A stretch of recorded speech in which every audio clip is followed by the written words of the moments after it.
Bien, señor, sentimos que a usted no lo ha sorprendido absolutamente nada de lo revelado de La Habana y que la situación para usted es algo que ya se conocía, que no hay nada nuevo.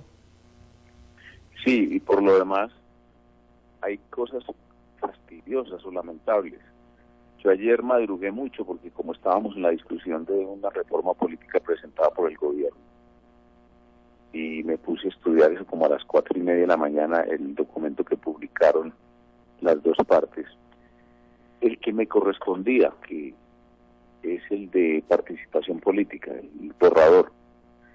Y yo decía, pero bueno, ¿cómo es posible que todos estos temas de este borrador, que son de la comisión primera del Senado y luego de la Cámara, estén en manos de Iván Márquez y Timochenko y Catatumbo? ¿De qué estamos hablando? Porque es que usted me podría decir, no, pues que es un proceso de paz con ellos. Yo no recuerdo que uno con un tipo matoneando, secuestrando, volviendo miseria la infraestructura, reclutando a la brava, montando fábrica de armas, o discuta una reforma electoral o unas circunscripciones especiales en alguna región.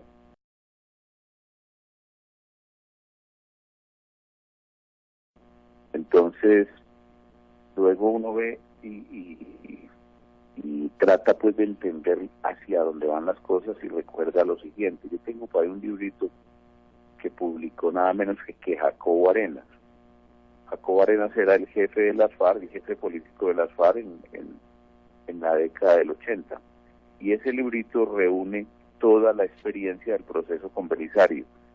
Idéntico, pura carreta, documentos en donde iban llevando al gobierno hacia una posición de adormecimiento y de bajar la guardia para crecer ellos. Estamos viviendo un proceso idéntico. Senador José Obdulio Gaviria, hace poco nuestro compañero Oscar Morales contaba una noticia de última hora de que conoció unos ataques de las FARC, presuntamente el Frente 36, que es el que opera en ese sector, en la zona de Tarazá, en el Bajo Cauca, contra 34. buses, contra vehículos particulares, inclusive contra una ambulancia. El gobierno, digamos, que dice que hay que tener templanza, es lo que dice el gobierno, y que ahí hay una confrontación, o sea que hay un conflicto contra los soldados y los policías, pero ¿cómo entender esta situación cuando es contra la sociedad civil e Grave, inclusive contra una ambulancia que hace parte, grave, pues, grave. obviamente, de un organismo humanitario? No, eso no hay forma de entenderlo. Eso es una política errada, simple y llanamente. Una política por la demás, con un mundo de engaños, pusieron a votar a la gente. Una política que nos lleva a una situación peligrosísima. Y es la siguiente. Si con todo este cuento de la reforma política tipo FARC que se quiere aprobar,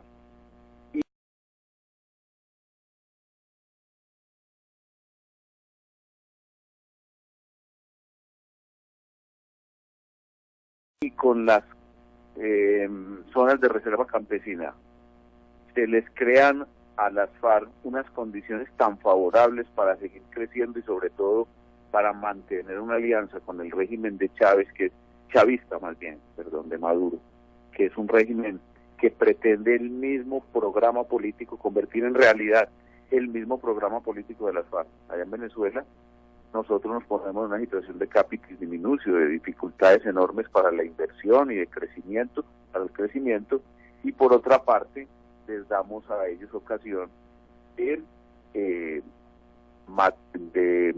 prácticamente enrumbarse con mucha fuerza hacia la toma del poder en Colombia. La gente dice, hombre, qué gente tan exagerada esa del centro democrático, hablando de la toma del poder por parte de las FARC o de las fuerzas chavistas en Colombia. Eso mismo decían los venezolanos en el libro de Mirta Riveros, La rebelión de los náufragos. Está descrito un proceso muy parecido de adormecimiento de una sociedad, mientras fuerzas como las de Chávez iban creciendo para dar el zarpazo final en el 99. Senador José Obdulio Gaviria, temas de equilibrio de poderes y reformas en las últimas horas. Hablamos de tribunal de aforados. ¿Cómo quedamos con este tribunal de aforados? ¿Cómo debemos entenderlo y qué beneficios? Y también quiero que nos hable un poco sobre el voto obligatorio, que a propósito un oyente me pregunta acá, hace un instante cuando estábamos hablando con don Roy Barreras, un oyente preguntó, bueno, ¿y qué va a pasar con la inscripción de cédulas en eso del voto obligatorio? ¿Cómo va a ser ese mecanismo? Senador, ¿qué nos puede explicar? Comencemos por el voto obligatorio. Es una figura latinoamericana, esa figura no existe en ninguna otra parte del mundo. Existió un poquito con algunos países en Europa y eso lo han venido desmontando. En Estados Unidos nadie ni soñaría o se atrevería, más bien es el verbo, proponer semejante figura. Aquí en América Latina estamos muy preocupados por la baja participación, que depende de muchos factores, sobre todo la ignorancia, la falta de una cultura política de participativa y todo lo demás. Yo personalmente no he sido nunca amigo de esa figura, pues, insisto, personalmente o como profesor de historia de las ideas políticas, pero el voto obligatorio podría tener un efecto positivo si se aumenta con ello la cifra repartidora y por lo tanto se le pone más el caldo a mordiscos, para decirlo de la manera antioqueña, a los compradores de votos y a los clientelistas la llegada al Congreso. Y si además eso genera que movimientos ciudadanos, dado que se obliga a mayor participación juvenil de la mujer, etcétera, crecen. Eso me parece que podría tener un efecto positivo. Habría que combinarlo con otras ideas del Centro Democrático, como por ejemplo el transporte gratuito para los electores. Ojalá el día electoral, un día no feriado, es la práctica, por ejemplo, en los Estados Unidos con muy buen resultado. Vamos a ver qué pasa porque se puso temporal para 3 periodos y ojalá eso sirva para incrementar la participación. ¿Cuáles son las responsabilidades de quien no vota en un sistema de voto obligatorio? Generalmente son pecuniarias, son unas multas y una conculcación de algunos derechos, como por ejemplo contratar con el Estado o matricularse en universidades públicas, qué sé yo. Eso está hoy en nuestra legislación como incentivo para ir a votar, no como coerción para votar, y no ha dado mucho resultado. Algo participa la gente más, pero poquito. El segundo tema, tribunal de aforados, es una idea del Centro Democrático y en combinación con el partido de la Verde, Alianza Verde, pero la redacción la llevaba el proyecto encabezado, liderado por Paloma Valencia, dentro de la Comisión Primera y dentro de las tareas fijadas para los senadores del Centro Democrático. Paloma Valencia, con muy buen tino, con muy buen criterio, y dentro de una corriente que encabezaba también el partido Alianza Verde, y con alguna simpatía por miembros del partido de la U, el Polo, y quién más, y Opción Ciudadana, logró una figura que yo creo que es muy positiva para Colombia, y es que los aforados en nuestra legislación, aforados es con fuero, es decir, que hoy ese fuero es ser juzgados, investigados y juzgados por el Congreso, pasen a ser investigados y juzgados por un tribunal judicial independiente y además permanente o profesional. Me parece que eso rompe con una terrible tradición colombiana, que es que ser aforado es ser impune, es decir, no tener juez. Me refiero concretamente, por ejemplo, a los magistrados del Tribunal Superior de Justicia, recuerden el nombre que ya está, como lo estamos derogando, hasta se me olvidó. De la Consejo Superior de la Judicatura. Ajá, Consejo Superior de la Judicatura, que fueron capturados, no, fueron cogidos sin flagrancia, haciendo negociados, y eso ni siquiera se investiga porque no hay un tribunal la Corte, en la Cámara de Representantes, que se ponga en esa tarea. Eso va a terminar con la aprobación de esta figura, que es muy positiva, muy progresista, en el sentido de que termina con una larga noche de impunidad para los magistrados, para el fiscal general de la Nación, entre otros.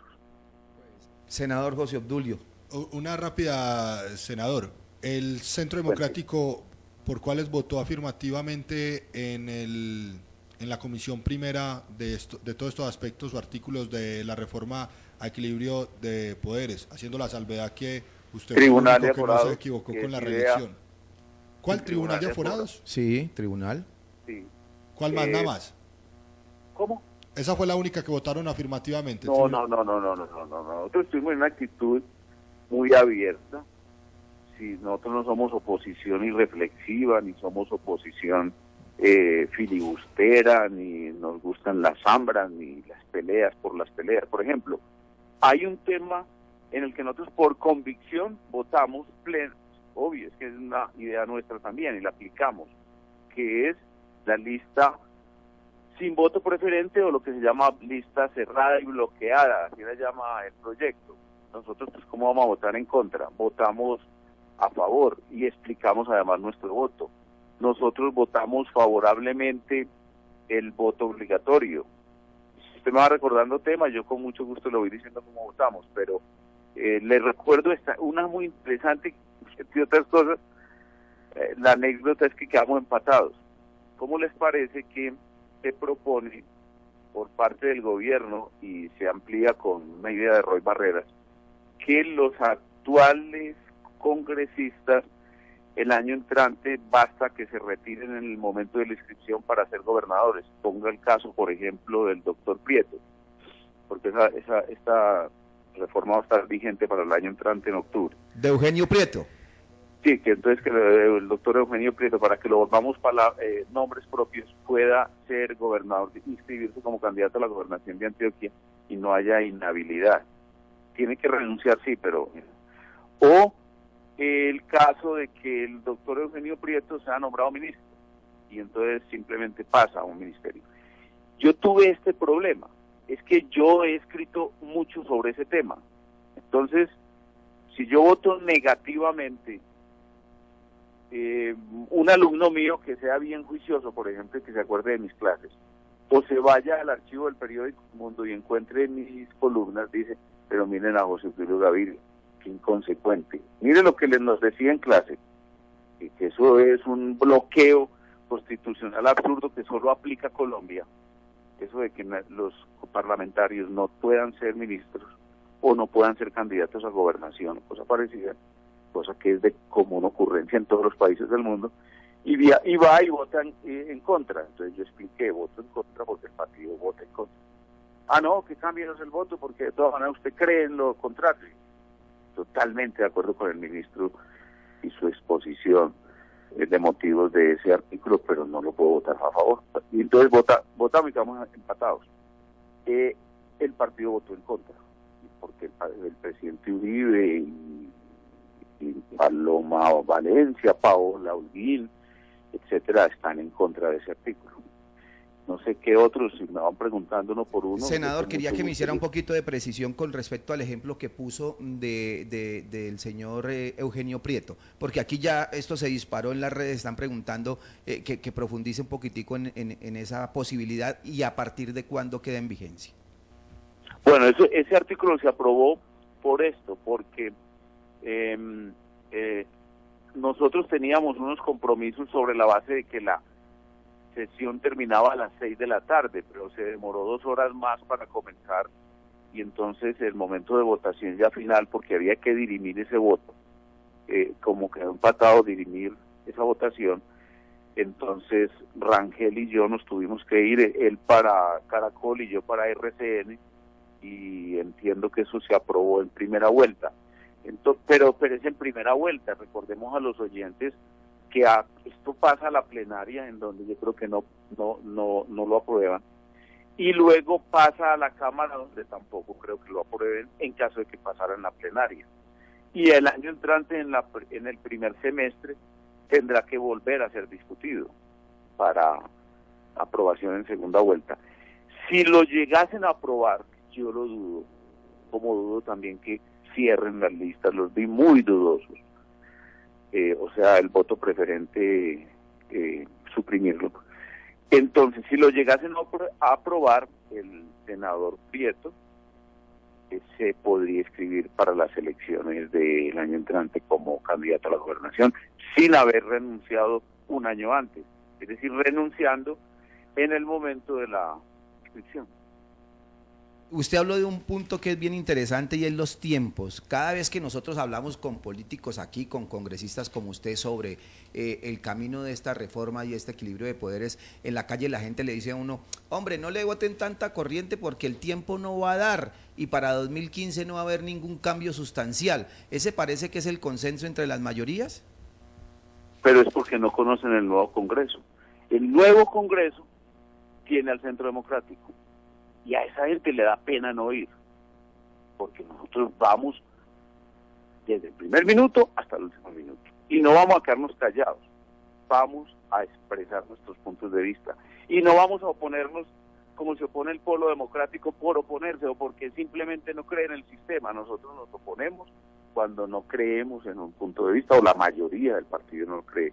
Y apoyamos cuando consideramos que es positivo el cambio, o positiva la derogatoria de una norma o la aprobación de otra norma. Entonces, eso está cambiando completamente la estructura actual del Congreso. Y le quiero decir lo siguiente, y es bueno que ustedes lo confirmen, yo espero que el ministro del Interior le pase a las emisoras locales, que son más importantes que las encadenadas. Estoy absolutamente seguro de eso, pero no sé si él lo sepa.